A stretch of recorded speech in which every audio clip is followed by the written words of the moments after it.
The Labour Party is becoming divided over this. On Monday, Home Secretary Shabana Mahmood announced reforms to the asylum system after immigration and asylum came up as the top concern amongst the British public in recent polls. However, I refuse to believe that is actually the case, because the top concern that unites the British public together is why is Mrs. Brown's Boys still getting renewed by the BBC? What the f***?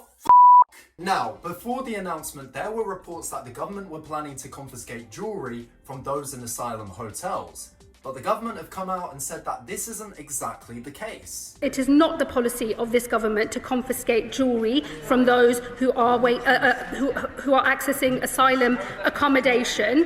What I would say to him, though, is asylum accommodation is provided to asylum seekers by British taxpayers, and it is right that if people have high-value assets, that they contribute to the cost of that asylum accommodation. So here are the three main reforms to the asylum system. 1. Asylum seekers will have to now return to their home country when it is safe for them to return to.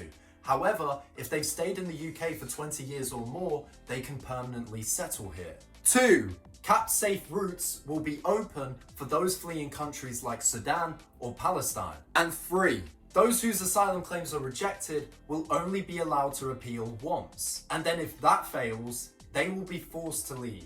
Now, of course, some Labour MPs feel uncomfortable with some of these proposals, which really isn't ideal for Keir Starmer, considering that some Labour MPs are also divided on his approach to the economy, digital ID, and whether his staff can actually go a full week without behaving like they're on f***ing Gossip Girl.